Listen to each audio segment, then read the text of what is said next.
와, 이 반찬 맛있겠다. 남편은 그렇게 말하며 갈비찜을 자기 앞으로 가져가 밥그릇에 딱 붙였습니다.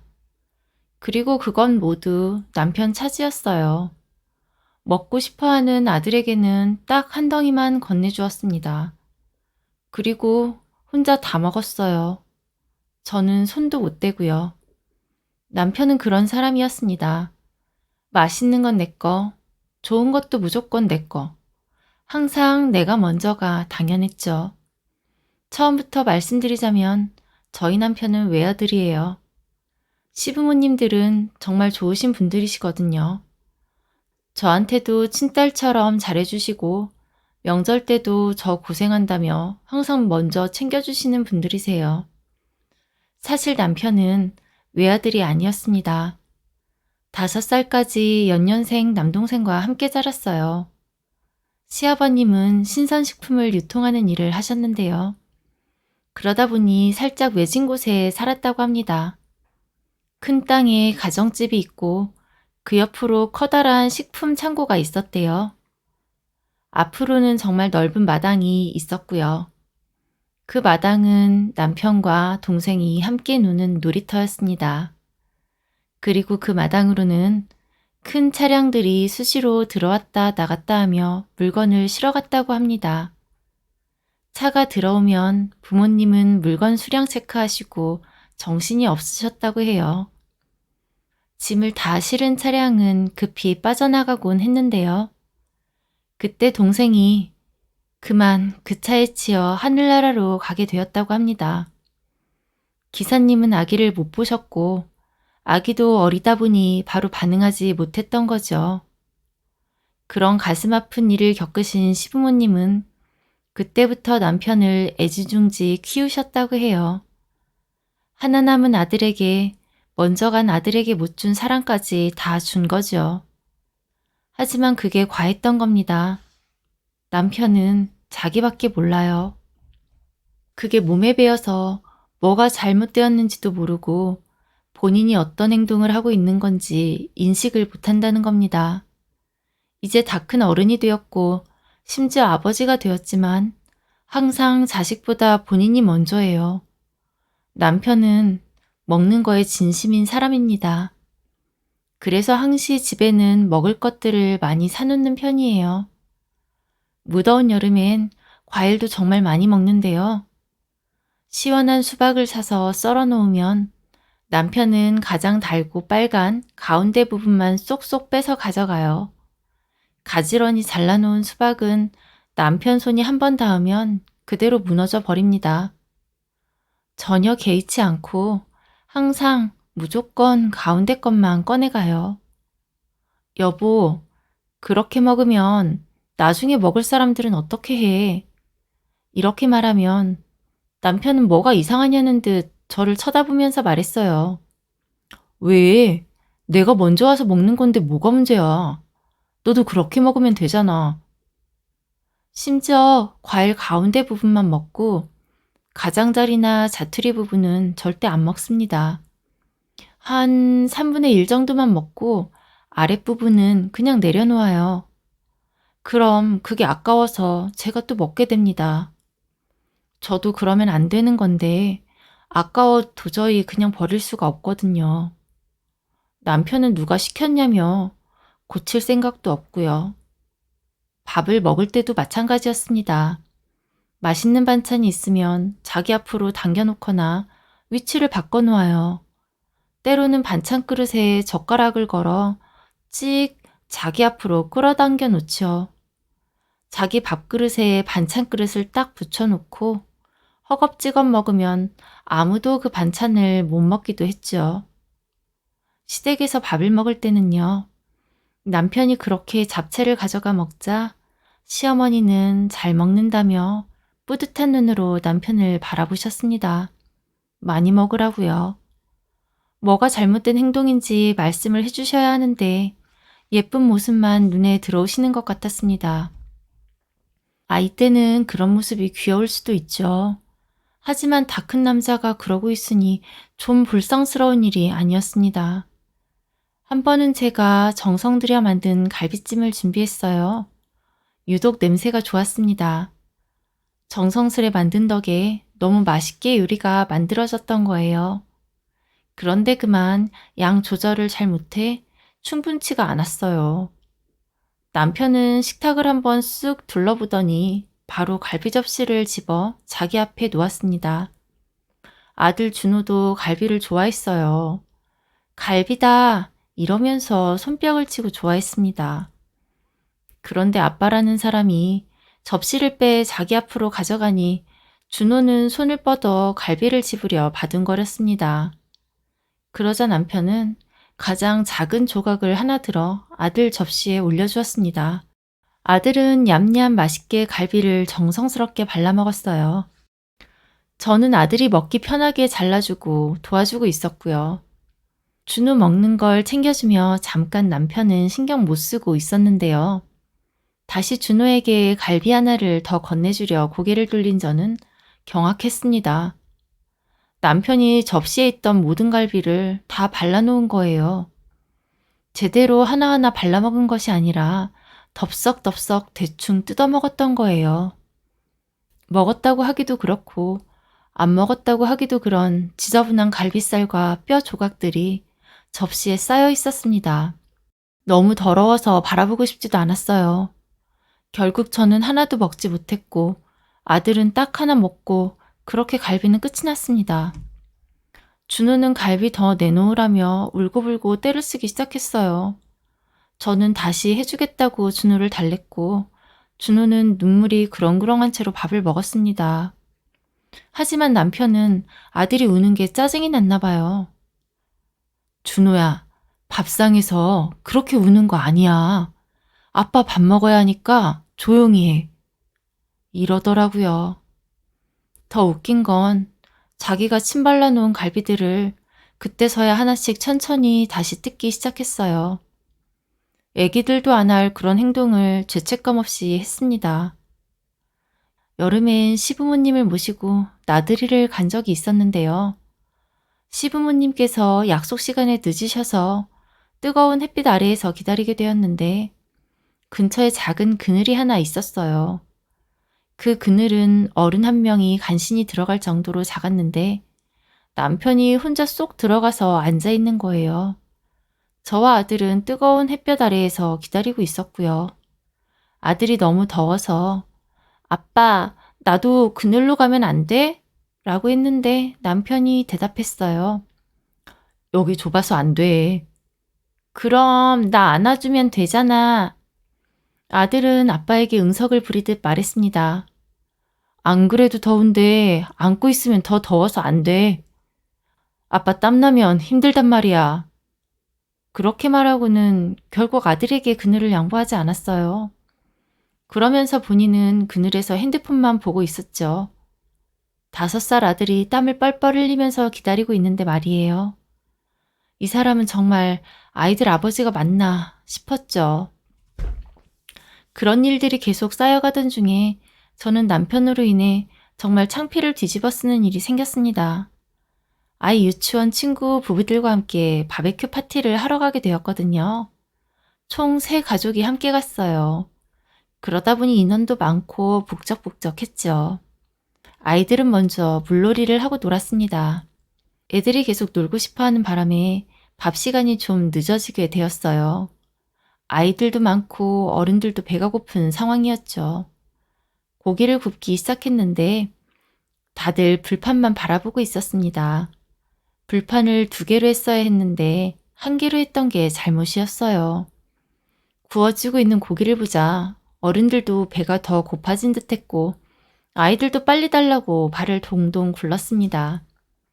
상대편 남편 중 한 분이 고기를 굽고 있었는데요. 고기가 어느 정도 구워지자 먹기 좋은 크기로 자르기 시작했어요. 아이들은 초롱초롱한 눈으로 잘라지는 고기를 보고 있었고요. 그런데 남편은 그 잘라진 고기를 얼른 집어 자기 입으로 쏙 가져갔습니다. 그러더니 그 다음 고기도 또 그 다음 고기도 잘라지는 족족 본인 입으로 가져갔어요. 아이들은 모두 남편 입만 바라보고 있었습니다. 남편을 제외한 모든 사람들이 어이가 없어 남편을 바라보고 있는데 정작 남편은 주위에 신경도 쓰지 않았습니다. 저는 너무 민망해서 남편을 살짝 불렀습니다. 여보, 잠깐 이리 와봐. 할 말 있어. 할 얘기 있으면 그냥 해. 밥 먹고 있잖아. 나 배고파. 이러면서 따라 나올 생각을 하지 않고 계속 고기를 씹어댔어요. 친구 남편이 보다 못해 고기를 아이들 그릇에 직접 잘라주었습니다. 그렇게 첫 판이 끝나고 다시 새 고기를 불판 위에 올렸습니다. 다시 기다림의 시간이 되었는데요. 남편은 못 참겠다는 듯 툴툴거리더니 아이들 앞에 놓아준 고기를 가져와 다시 먹기 시작했습니다. 한 번에 2점을 집어서 먹으니 금세 고기가 없어지고 있었어요. 남편은 먹성이 좋아 먹어도 배가 고픈 사람이었습니다. 그런 사람이 끼니 때를 놓치고 먹기 시작하니 속도가 엄청났어요. 다들 놀라 바라만 볼 뿐 젓가락도 못 움직이고 있었습니다. 그러자 한 아이가 참지 못하고 울기 시작했어요. 저희는 금방 또 구워지니 조금만 기다리자고 아이를 달래기 시작했습니다. 그런데 고기를 열심히 씹던 남편이 그 아이에게 한마디 하더군요. 밥 먹는데 우는 거 아니야. 조용히 하고 먹어야지. 아저씨 시끄럽잖아. 저희는 모두 어이가 없어서 아무도 아무 말도 하지 않았습니다. 다른 가족들은 다들 아이를 먼저 주려고 하는데 저희 남편은 자기 입만 신경 쓰고 있었습니다. 그때까지 어른들은 단 한 점도 고기를 먹은 사람이 없었죠. 남편만 정신없이 가져다 먹어서 저 정도면 배가 부르지 않을까 싶었는데요. 그때 한 아이가 말했습니다. 저 아저씨가 다 먹어. 우리 것도 저 아저씨가 다 가져갔어. 라며 떼를 쓰기 시작했어요. 저는 정말 민망해서 견딜 수가 없었습니다. 저는 다음 판이 구워지자 사수하고 아이들만 따로 챙겨주었습니다. 남편은 당연히 그 고기가 자기에게 먼저 올 줄 알고 바라보고 있었는데 아이들한테 가자 저에게 소리를 버럭 질렀어요. 나 아직 배고픈데 왜 나는 안 주는 거야? 다른 사람들은 입도 아니야? 여기 배고픈 사람들 안 보여? 하고 싶은 말은 정말 더 많았지만 사람들 앞에서 싸울 수 없어 저는 그만하고 참았습니다. 다른 가족들 앞에서 얼굴 들기가 민망했어요. 더 가관인 건 아이들이 물놀이를 할 때였습니다. 다른 아빠들은 다 아이들과 함께 물에 들어가 놀아주었는데 저희 남편만 그늘 아래 앉아서 나올 생각을 안 하는 거예요. 아빠도 들어와. 같이 놀자. 아들도 아빠를 불렀어요. 다른 아빠들은 다 물에 들어와 있는데 아들만 아빠가 안 놀아주니 서운했던 거예요. 아빠는 살이 타서 햇빛 보면 안 돼. 나도 아빠랑 놀고 싶단 말이야. 거기 친구들이랑 놀아. 아빠는 피부가 하얘서 햇빛 보면 화상 입는단 말이야. 아빠처럼 이렇게 뽀얀 피부 가진 사람들은 함부로 햇빛 보면 안 돼. 가관이었죠. 남편은 항상 자신의 하얀 피부를 뿌듯하게 여겼는데요. 그러거나 말거나 햇빛도 못 볼 정도면 긴팔을 입던지요. 결국 물놀이는 다른 2분의 아버님들이 담당해 주시며 애를 쓰셨습니다. 너무 미안했던 저는 밥 먹은 뒷정리를 혼자 다 하고 다른 부분에서 신경을 쓸 수밖에 없었죠. 남편은 먹고 가만히 있으니 졸렸는지 그늘에 누워서 잘도 잤습니다. 다른 사람들 눈도 있는데 계속 잠만 자고 있는 그 꼴을 보고 있자니 속이 뒤집히는 것 같았어요. 저는 남편을 깨웠죠. 여보, 애들 이제 물놀이 다 해가니까 당신이 애들 좀 시켜. 애들 목욕시키는데 아줌마들이 하면 되지. 굳이 나를 깨워? 남자 샤워실이 분리되어 있단 말이야. 여자들이 거길 어떻게 들어가? 다른 아버님들 지금까지 애들 놀아주느라 고생하셨어. 그냥 애들끼리 두면 될 걸. 뭐하러 사서 고생을 하고 힘들어하는지. 그러더니 남편은 다시 눈을 감고 잠을 잤습니다. 그때 그 모습을 본 다른 엄마가 저를 불렀어요. 준호 엄마, 우리 괜찮으니까 미안해하지 말고 즐기다 가요. 우리 신경 쓰지 말아요. 고맙게도 같이 간 분들이 남편의 그런 태도를 보고 제 난처함을 이해해 주려 하셨습니다. 하지만 그 사람들은 제가 그런 남자랑 산다는 걸 알게 되었겠죠. 뭐하러 이런 자리를 만들어서 왔나 후회가 되었습니다. 다른 가족 아빠가 저희 아이까지 챙겨주시는데 남편은 그걸 당연하게 여기고 있었어요. 다른 사람이 베풀면 본인도 고마움을 느끼고 베풀어야 하는데 그런 개념이 없는 사람이었습니다. 내가 어쩌다 저런 개념 없는 사람과 결혼까지 하게 된 거지. 하지만 후회해도 소용없는 일이었습니다. 결혼 전에 알았으면 결혼까지 하지도 않았겠죠. 저도 hun기가 차고 있을 무렵 남편을 지인의 소개로 만나게 되었어요. 대학에서 중국어를 전공했던 저는 수출 관련 회사에서 일하고 있었는데요. 직장 동료는 무난한 사람이 있다며 지금의 남편을 소개해 주었습니다. 부모님이 참 좋으신 분들이시고 남자도 순한 사람이라고 했어요. 저도 hun기가 찬 나이였지만 남편도 이미 30대 후반의 나이였습니다. 결혼 생각이 없었던 건 아니었기 때문에 저희는 첫 만남 이후 수순대로 결혼 절차를 밟았습니다. 딱히 결점이 있어 보이지도 않는 사람이었고요. 얘기할 때 보면 순한 이미지가 선한 사람 같았어요. 지금 생각해보면 그건 순한 게 아니라 의욕이 없었던 거였어요. 하지만 그때는 그런 것도 좋은 시선으로 바라보게 되었고 착한 사람이라고 생각했죠. 남편은 저에게도 그렇게 적극적인 사람은 아니었지만 이런 사람이라면 무난한 결혼 생활을 이어나갈 수 있을 것 같았습니다. 저도 그 당시 마음이 급했던 게 아닌가 싶어요. 결혼은 절대 그렇게 하면 안 되는 건데요. 충분히 만나보고 결정해도 되는데 뭐가 그리 급했다고. 다 제 잘못이었죠. 결혼 후 저희는 시댁에도 자주 가는 편이었습니다. 어머님이 유독 남편을 보고 싶어 하셨고 남편 얼굴 보여주는 것이 가장 큰 효도였죠. 더 충격적인 건 시댁에서의 남편 모습이었습니다. 시댁에서의 남편은 완전 가정교육 못 받은 어린아이, 그 이상도 이하도 아니었습니다. 시댁에 가면 시어머니는 계속 남편에게 이것저것 먹을 것들을 날라다 주셨어요. 남편이 먹는 것을 좋아하니 시어머니는 그동안 준비해 놓은 것들을 계속 하나씩 아들 앞에 두셨습니다.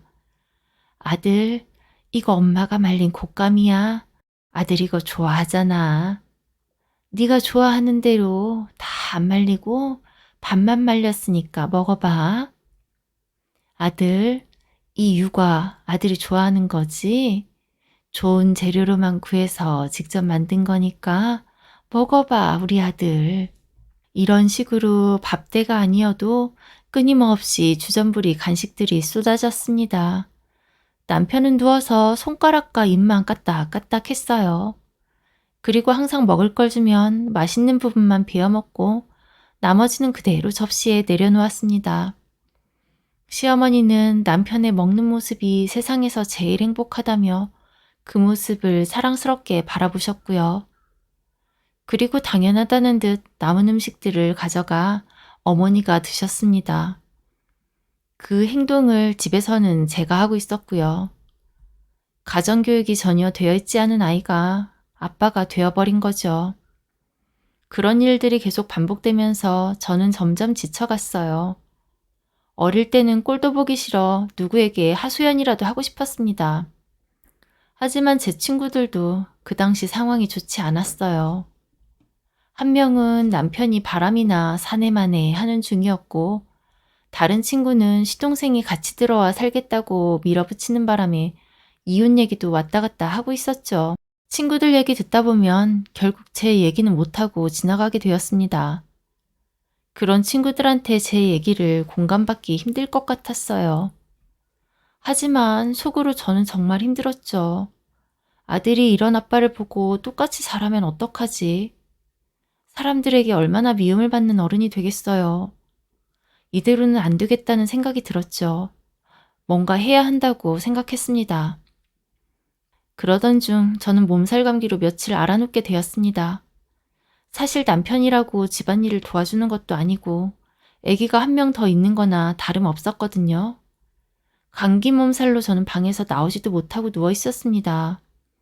남편이 아들을 돌보게 되었는데요. 저는 계속 밥도 못 먹고 누워만 있었어요. 저녁쯤 화장실에 가려고 겨우 일어나 거실로 나갔습니다. 거실에서는 남편이 혼자 치킨을 시켜서 먹고 있더라고요.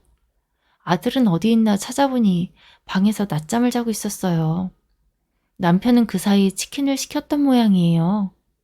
그런데 가만히 보니 남편은 한 마리를 다 먹고 마지막 고기 덩어리를 씹고 있었더라고요. 치킨 박스는 텅 비어 있었고요. 오빠, 준호 깨면 먹고 싶다고 할 텐데 좀 남겨두지. 다 먹었어? 먹다 끊으면 먹은 것 같지 않아서. 아, 배부르다. 배 터질 것 같아. 배를 통통 두드리며 배가 터질 것 같다는 겁니다. 그럼 준호는 뭐 줘? 라면 끓여주면 되지. 집에 라면 많잖아. 그 순간 정말 화가 머리끝까지 났어요. 아들이 먹으면 얼마나 먹는다고. 몇 덩이만 남겨주면 될걸. 혼자 배가 터지게 먹어야 직성이 풀리는지 꼴도 보고 싶지 않았습니다. 다만 아들이 들을 수 있어 싸우지 않고 방으로 들어와 버렸습니다. 그땐 싸울 힘도 없었고요. 그 아픈 와중에도 남편이 너무 괘씸했습니다. 아무리 이기적이어도 그렇지 자기 자식이 먼저 아닌가요? 아무리 오냐오냐 자랐기로 써니 어떻게 그런 상식 이하의 행동을 하는지 이해가 가지 않았습니다. 시어머니와 상의해볼까 생각도 했지만 그런 아들의 모습이 한없이 예뻐 보이는 시어머니가 제 마음을 이해하실 수 있을지 싶었어요. 남편과 진지하게 얘기를 해보기로 결정했습니다. 당신, 아빠로서 너무 본인을 우선시한다는 생각 안 들어? 글쎄, 왜 그런 말을 하는 거야? 당신 집에서 손 하나 까딱 안 하는 거 그렇다 칠게. 그런데 맛있는 반찬 당신 앞으로 끌어다 놓고 치킨도 시켜 혼자 다 먹는 행동은 고쳐야 할 것 같아. 준호 생각해서라도. 그걸 왜 고쳐야 한다는 거야? 좋아하는 음식 가져다 먹는 게 뭐가 문제야? 그리고 준호 교육이랑 내가 도대체 무슨 상관이라는 거지? 남편은 무슨 말인지 이해할 수 없다는 듯 눈을 껌뻑였어요. 답답했습니다. 벽을 보고 말해도 그렇게 답답할 것 같지 않았죠. 곰곰이 고민을 했습니다. 어떻게 이 사람의 나쁜 버릇을 고치지? 저는 몇 날 며칠 그 해결책을 찾기 위해 고민했습니다. 그리고 그날 저는 제 계획을 실행에 옮기기로 했어요. 시댁에서 밥을 먹게 된 날이었는데요. 먼저 식탁 한쪽에 참외가 가지런히 잘라져 있었습니다. 저는 가운데 부분을 툭 빼서 나머지 참외들을 흐트러 놓았습니다. 그리고 부드러운 가운데 부분만 베어 먹고 나머지는 그대로 바닥에 내려놓았어요. 그리고 또 가운데 부분을 하나 더 빼서 먹고 맛있는 부분만 한 입 베어 물었습니다. 그리고 또 가운데 부분을 하나 더 빼 맛있는 부분만 한 입 베어 물고 나머지 부분은 그대로 내려놓았죠. 그렇게 가운데 부분만 몇 개를 뺏어 먹고 똑같이 내려놓았습니다. 남편과 시어머니는 그런 제 행동을 눈치챘는지 한 번씩 바라보더군요. 자신이 아닌 다른 사람이 그렇게 행동하는 건 처음 보았을 거예요. 살짝 당황하는 것 같더라고요. 하지만 이건 시작이었죠. 저는 식탁에서 남편이 좋아할 만한 반찬을 스캔했습니다. 마침 남편 앞쪽에 놓여진 LA 갈비가 눈에 들어왔어요. 저는 그 접시를 들어 제 밥그릇 앞에 딱 붙여놓았죠. 그리고 제 앞에 있던 나물 반찬을 남편 앞으로 옮겨 놓았습니다. 모두들 놀랐는지 저를 바라보더라고요. 저는 개의치 않는 듯 다른 사람이 못 먹게 코를 박고 갈비를 뜯기 시작했습니다. 남편과 시부모님이 놀라 바라보는 시선이 느껴졌지만 애써 모른 척 했어요. 남편은 손을 뻗다 당황해서 멈칫했습니다. 무슨 말을 하고 싶은 듯 입을 여는 듯 하다가 다시 입을 다물었어요. 시어머니도 아들 주려고 한 갈비를 제가 코를 박고 사수하고 있으니 어쩔 줄 몰라 하셨습니다. 남편의 젓가락이 가까이 오는 게 느껴졌어요. 저는 가장 작은 덩어리 하나를 집어 남편 접시에 올려주었습니다. 그리고 허겁지겁 한 입씩만 뜯었습니다. 갈비들은 금세 지저분하게 뼈가 붙은 듯 만 듯한 뜯겨진 갈비가 되었습니다. 남편이 먹었던 것처럼 최대한 지저분하게 음식을 만들어 놓았어요. 바라보고 있던 남편이 참다 못했는지 소리쳤습니다. 뭐 하는 거야? 나 한 덩이밖에 안 먹었는데 음식을 그렇게 더럽게 만들어 놓으면 어떡해 해? 당신만 입이야? 남편은 자신의 행동에 대해서는 느끼지 못한 채 제 행동을 보더니 화를 내더라고요. 당신 밥상에서 그렇게 화내고 소리 지르면 안 되는 거야. 조용히 하고 먹어. 나 밥 먹고 있잖아. 저는 남편이 밥상에서 준호에게 했던 말을 똑같이 해주었습니다. 뭐라고?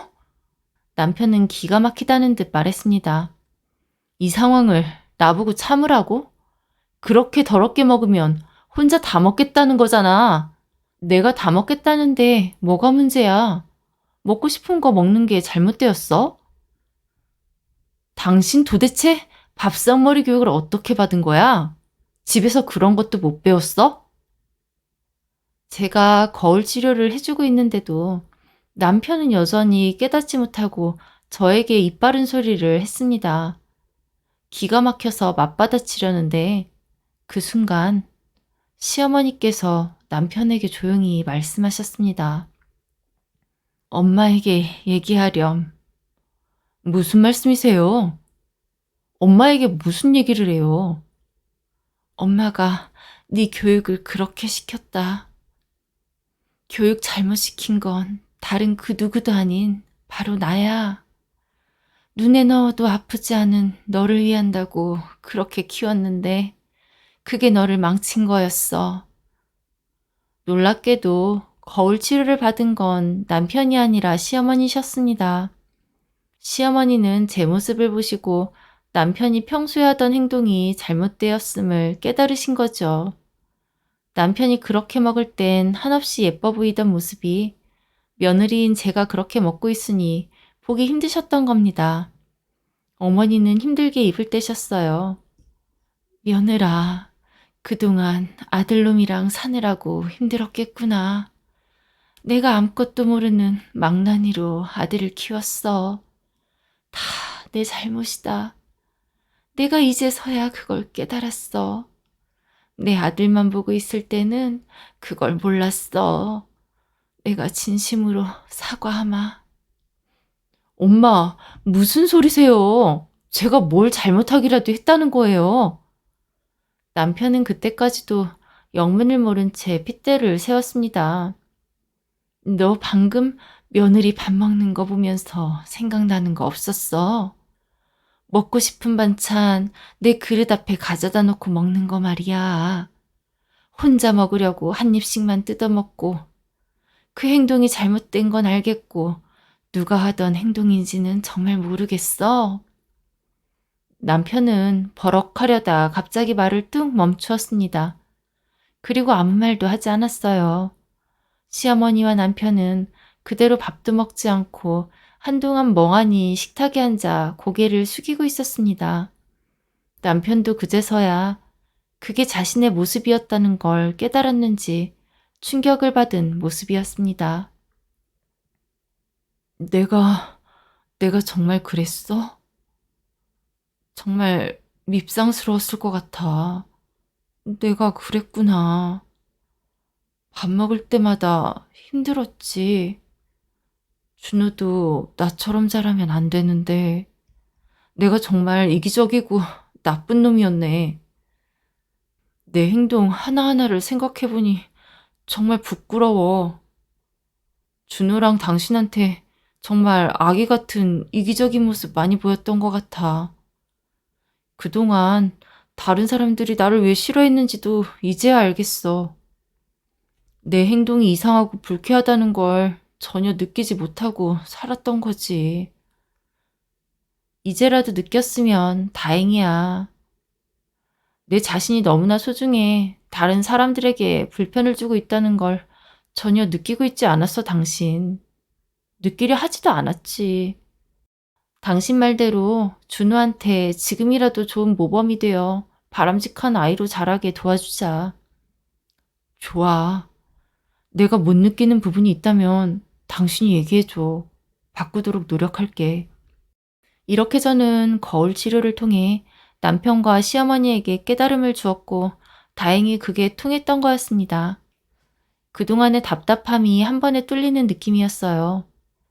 지금은요, 시어머니와 남편이 적극적으로 나서 그동안의 잘못된 행동들을 바로잡으려고 노력하고 있답니다. 물론 제가 말해줘서 아는 부분도 많지만요. 반감을 가지지 않고 바로바로 받아들이고 있답니다. 준우는 달라진 아빠의 모습에 훨씬 더 밝고 건강하게 자라고 있어요. 저도 이제서야 남편의 배려를 느끼며 행복을 찾아가고 있고요.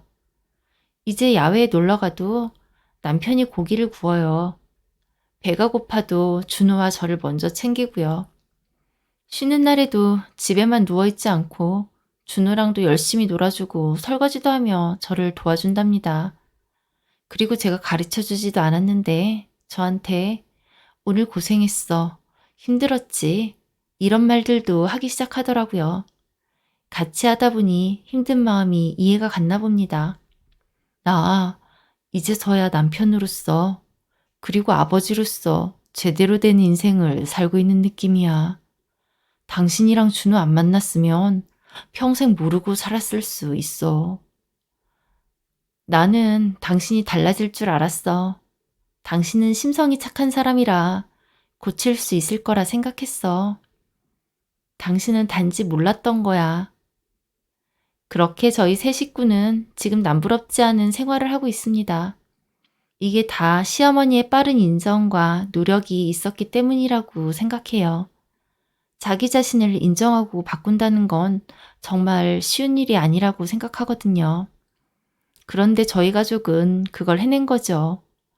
시어머니하고도 이전보다 훨씬 더 좋은 관계로 지내고 있습니다. 여러분도 고민되시거나 불편한 일이 있으시다면 현명한 방법으로 잘 해결되시기를 바랄게요.